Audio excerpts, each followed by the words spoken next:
we'll open it up to questions for Coach. Hey James, your three running backs, Kevon, Katron, and Nick, all had pretty much equal touches against Purdue. Are you comfortable with that kind of a rotation moving forward, especially given they all seem to bring something a little different to the table? Yeah, as right now, we're going to rotate those guys by series. However it plays out with touches, it just really depends on the drive in the series and what's called, and so that could be a little bit different. And then, like I've talked about in the past, if one of those guys get really hot, then obviously the rotation could change. But right now, it's 1 to 1 to 1. James, how important is Chop Robinson in defense right now, given that he seemed to have the most burst as a pass rusher last week? From our perspective, very, very important. He's done a nice job for us in camp. He's getting more comfortable, more confident every single day. Obviously, we brought him here for a reason, and not only when we recruited him out of high school, but then obviously once he entered the transfer portal, we feel like he can help our defense in a significant way. So excited about him continuing to grow and continue to grow his role within the scheme. James, how long does it take a quarterback to learn an offense? If you've coached a lot of young quarterbacks, so what's the timeline in your mind of when you're expecting a player to be able to pick things up to the point you would trust them in a game, and then where are your guys on that timeline of what your expectations are? Yeah, I think in year one, guys can do enough to be trusted, especially if you come in at mid-semester and you're there for spring. But in terms of where it's second nature, I think it takes that second year to really take that significant step within the offense. I think Sean knew the offense last year. Obviously, he's in a much different position in year two. I think Veilleux's in a similar situation. I think the two young kids, they're in year one. I think they're pretty progressed based on how they've worked for year one, but it's still year one for them. James, you mentioned after the game on Thursday your desire to rotate Bryson at right tackle. You mentioned that Caden had things to work on. Have you seen both of those guys respond to what happened in week one? And should we expect to see both of them involved again at that position here? Yeah, we plan on, I think like I told you guys before the season, Effner has earned the right to play, so we can rotate him in at tackle. And Hunter Norzad has earned the right to play, and we'll rotate him at both guards and possibly center as well. That'll be week to week in what we think makes the most sense and where's the right time and right place to do it. But those guys will play. They earned that right during camp, and then they did enough in week one that role will either stay the same or could possibly grow.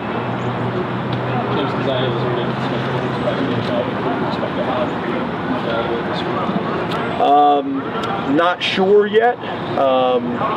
Not ready to make that decision or public announcement. I just thought it was interesting that Kevon started the game with gloves on, finished them without. Just curious how much impact or input do you guys, the coaching staff, maybe the equipment guys have on the accessories these guys wear? Is it a personal preference to wear them? Does Kevon make that decision? Or you guys tell him, hey, maybe put them on for the next game?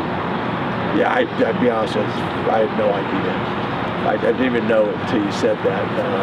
Gloves, wristbands, I have no idea. He looked really old school, and then he tweeted after the game, and he made him look like wristbands. Oh, awesome. I love it. I didn't know. I didn't see the tweet. I wasn't aware of his gloves or not. And we're obviously not coaching at that level. It's whatever they're most comfortable with to play in. Hey James, over the past 3 years, you talked about that middle 8. So over the last 3 years, you guys are 14-2 when you've won that battle. Is that something you guys game plan for, and how much emphasis is in that in terms of the play calling? Yeah, I don't know if it's necessarily play calling, but yeah, we talk about the importance of the middle 8. That statistic is probably fairly consistent across the country. If you look at winning the middle 8 and what it does, sometimes the opportunity doesn't really even come because you got to have the ball at the end of the first half and get the ball at the end of the second half. It does dictate some of our decision making when it comes to coin toss and our philosophy with the coin toss. But it's a stat that we're aware of, and we try to make sure the guys understand the significance of it and the importance of it in terms of back-to-back possessions. what's your coin toss philosophy? Because like oftentimes you'll hear a lot of people say they want the ball before the half and then try to double up before going in. Like what's your coin toss philosophy? We typically defer for that very reason for the middle eight opportunities. With the 7 freshmen who got in, what was their Friday and Saturday like when they were told us really going through film that process for those freshmen for the first time, post film session? Yeah, those guys have been good. A lot of them were here in the spring. That helps our early enrollment numbers have gone up, as you guys know. So that's helped those guys. But those guys, I think, have done a really good job in the spring and in the summer, and then obviously in training camp, and us doing everything we possibly could to prepare them for what it was going to be like. The veterans taking them under their wing. And for most of those guys, they were able to kind of rotate in kind of in a complementary fashion rather than, being the first guy on the field and having to kind of carry the load. So hopefully that will continue to grow. But so far so good. We've been pleased with them. Hopefully we'll get more guys opportunities this weekend. Do you see guys coming in that are young, that are already good at watching film and getting the most out of that? Does that make sense? Are you guys able to teach guys to be better at watching film? I think some guys, yes, depending on the high school program they come from. Some of these high school quarterbacks, based on some of the trainings, I think that's one of the things about the Elite 11 experience. They do a lot of college and NFL type prep that a lot of these guys haven't had before. So that gives them a little bit of a head start. But most do not.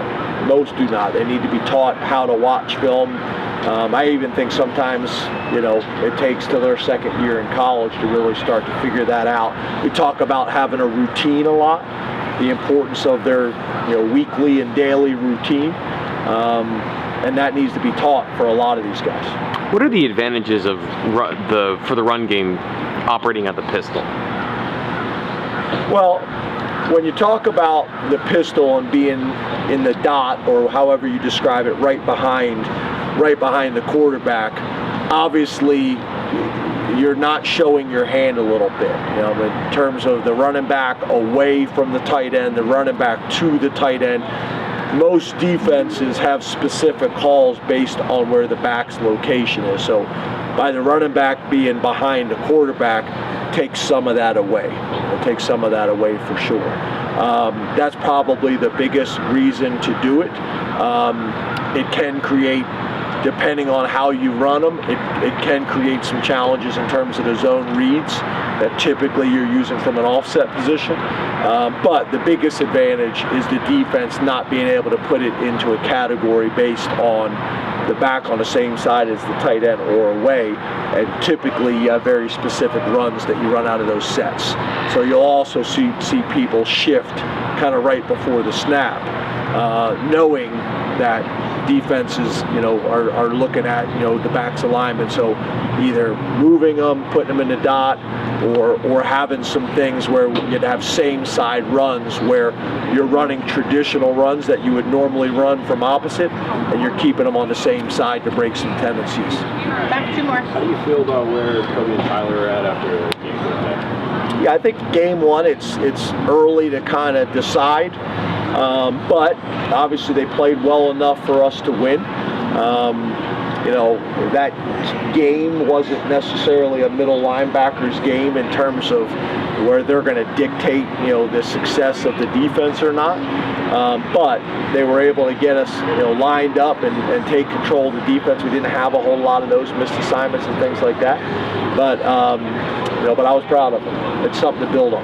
James, something I've become curious in the last couple of practices, the quarterbacks are all together wearing their numbers. Who's operating the scout team for your quarterback? We're rotating both Provula and Veilleux are down there, as well as Mason Stahl's taking some reps down there too. Thanks. Yeah, I don't think we've typically done the numbers for the quarterbacks down there because they've typically rotated. Depends sometimes if we've had a guy like Mason or something like that, we may do. Yeah, I couldn't quite recall, so appreciate it. Awesome. Thanks, guys. Thank you.